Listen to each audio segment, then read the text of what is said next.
with this series, there were a couple things I wanted to do.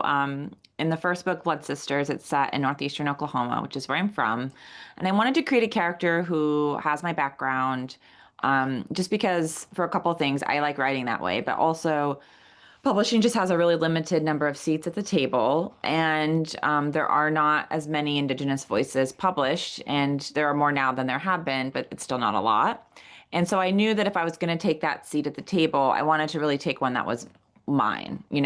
I'm Cherokee, I'm white presenting, I'm from northeastern Oklahoma. Like all of those elements I put into this character to start. And then archaeology came about because so my uncle spent his whole career at the Bureau of Indian Affairs. My brother was there for 20 years. I was pretty familiar with the organization and also familiar with the tension of it was created under the Department of War as a vehicle for genocide, really, against tribes and to control them, to steal resources, to steal financial gain that happened. So there's very good reason why there's a extremely adversarial relationship between tribes. That said, there are really great people, obviously, who work in BIA, and it's changed a lot over the years. But when you're creating a character, you like that kind of attention where, she is Cherokee, she wants to help tribes, but she works for an organization that's viewed as adversarial to the tribes that she's trying to help. And I was doing informational interviews before I started writing. And I talked to an archaeologist for BIA, and I really liked the way that she described her job. She kind of almost likened it to like being a midwife from the past to the future, this idea of supporting tribes and their culture in a world that's kind of still trying to steal resources and control them. And so, some company wants to run a bunch of cables through, sacred land, like, and maybe she can't like stop that, but maybe there's some workarounds, or maybe she can support other places or means of them continuing traditions. And I really thought, wow, that's fascinating. And in a lot of ways, I didn't know a lot about archaeology. I'm not a very science-oriented person. And, my first touch point would be like Indiana Jones, which is not a great one.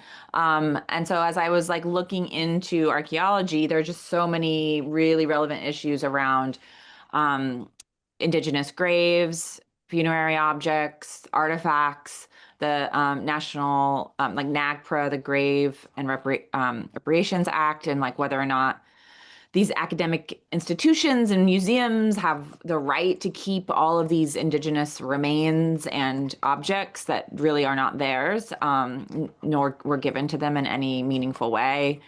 And, all of that is folded into kind of indigenous life today and as well as our history. And so I just thought, wow, archaeology would be really interesting. And I also was hoping it would be a series. And so my character would come into a community not because there's like a murder necessarily, right? Like a police procedural. They would more come into a community, for like a historical reason. And I have a real passion for history. Truth in fiction is kind of my MO. I really find a creative engine in including real history. So in Blood Sisters, I'm writing about northeastern Oklahoma, where I'm from, which happened to be called one of the most toxic places in America. It was the first Superfund site in the country, and and there's a lot of things in it that I did not make up. The town where my main character's from was in the middle of people being moved out because it was full of lead poisoning, and like all of that's based, it's all real. I remember it. And so I like bringing in that reality. I mean, the characters are never real because you don't want to get sued, but the place and the history is real. And certainly like my own family Cherokee history is all real. My character's last name is Walker. That's my family member who was on the Trail of Tears. So all of that is real. And in my new book, The Bone Thief, it's set here in Rhode Island where I've lived since 2011. And that's mostly with the Narragansett tribe, which is the main tribe here. This is one of the tribes that saw the boats come over, that was negotiating like diplomatically with the colonists first thing. And they have an incredible history here that I did not know until I moved here. And so again, I'm sort of chasing that experience of sharing history with people. Because The Bone Thief opens with Sid Walker as an archaeologist being called to a wealthy kids camp because remains have been found tied to the Great Swamp Massacre, which the Cherokee have the Trail of Tears, the Narragansett have the Great Swamp Massacre. And so, she finds these remains and then they're quickly stolen, which is the name of the book. So it's not that much of a spoiler. The Bone Thief. And there's also a missing Narragansett teenage girl, which I can kind of delve into missing and murdered Indigenous women issues, which is really important for the series. And it's all tied to the Founders Society, which is a kind of a secret society with a legacy going back to the Mayflower. So it's a combination of real history and then, the challenge of just making it a page-turning thriller as best I can. I mean, I just think probably being a woman in the world is a pretty easy place to tap into in general. And Fair this, enough. yeah, and and I just think the injustice of people not being believed, particularly um, communities of color, is just a very common thing. And I have, like I said, I'm white presenting. I have a lot of white privilege. But being Cherokee, I certainly see in my community, the complicated nature with police and kind of even trusting them to believe you. And um, so it isn't that hard to really, tap into that. I also, the opening of Blood Sisters, there's a home invasion, and that is, was based on a real case that happened right after my senior year of high school. And have followed the two girls who were never recovered um, since 1999 when it happened. So, and the, pain of the family. And so, yeah, there were a lot of kind of touch points that were, I think, easy for me to tap into.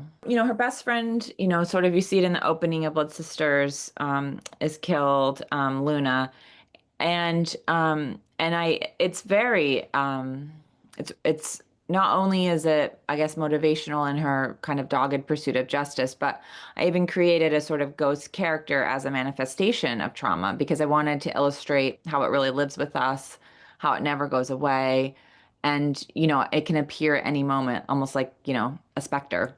So that, was really intentional for me, and also part of the journey of her healing in some ways, and like letting the ghost go, right, is that kind of character arc in the first book. So she's 30, and I'm for whatever reason I like writing 30-year-old characters because I'm 44. And when I look back at 30, that to me is such a tipping point because you've survived your 20s and now you're sort of needing to shift more into, I think, really adulthood and building a life that will be hopefully a foundation for the decades to come. And so, I think Sid, because from Blood Sisters to The Bone Thief there's just a couple months in between. There's almost no time.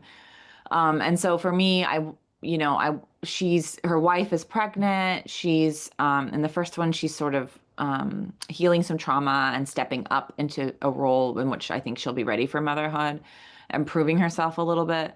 But I knew she needed to, I think, demonstrate that more on the page in the sequel and to sort of show, even though she is sort of running around trying to solve crime, that she is there for her wife, that she is connected to this future that they're looking toward.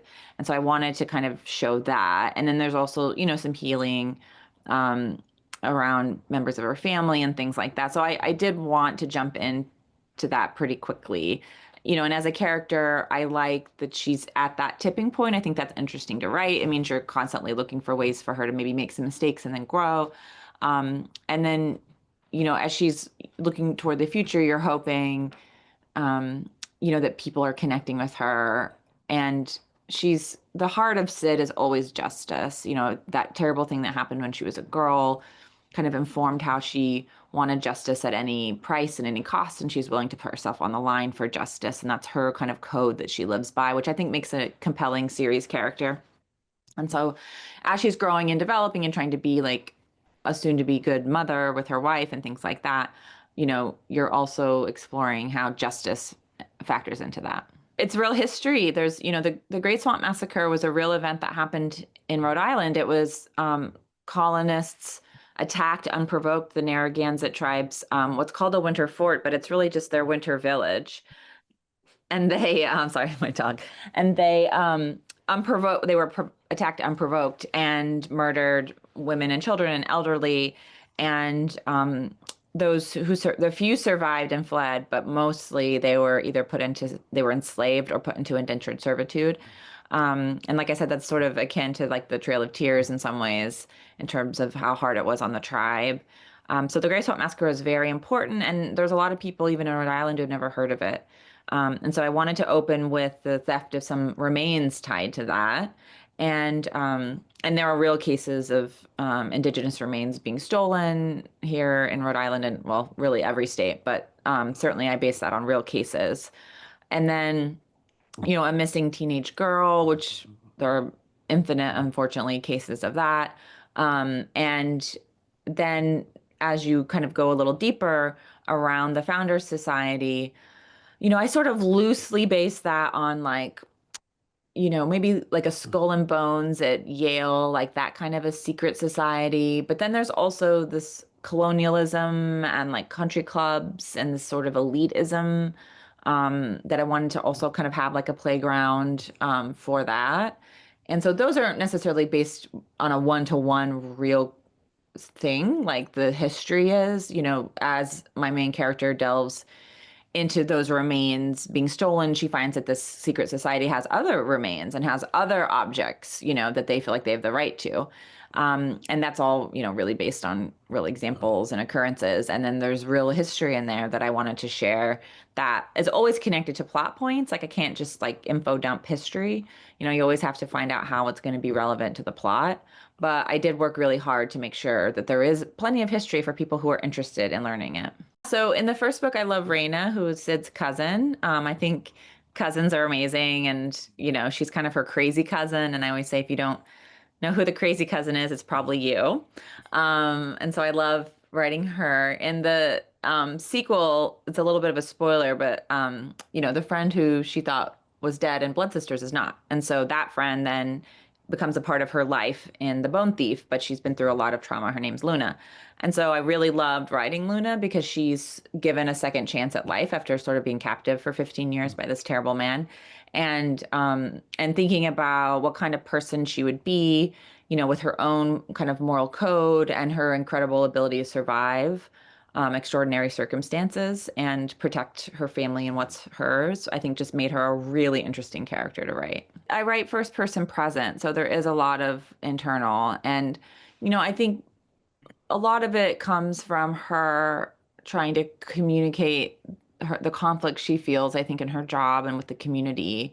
And also, there's this idea of, you give an inch and all of a sudden you're blown off course. I think she's really trying to navigate how far she can let herself go in the Founder Society or, like how many times can you say yes before you're really kind of morally compromising yourself or, agreeing to too much. But, it's always at the sake of trying to find justice. But it's kind of a balance for her. So I think a lot of her kind of internally is negotiating like difficult territory like that.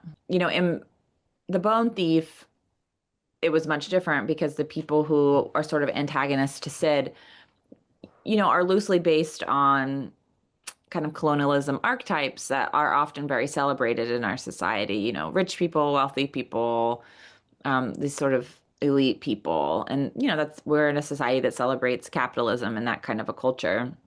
And so I just kind of had to think about not making them stereotypes and kind of to some degree making them as well-rounded as I could, but also, loosely basing them on entitlement and other things that we sort of see glorified and even in our interactions all the time. So certainly nobody is, all good or all bad. I just don't think that that's that interesting. Even in there's a lot of Narragansett characters in this book, and the same is true for them. Most of them are good people. But, you got to have shades of gray because if you're writing Indigenous characters, you don't want them to be perfect because that's not accurate. And it does them almost as much of a disservice as if you write them all bad, which is, like traditionally like in a Western or something, right? Like that fell to stereotype. Like you don't want to stereotype all bad and you don't want to stereotype anybody all good.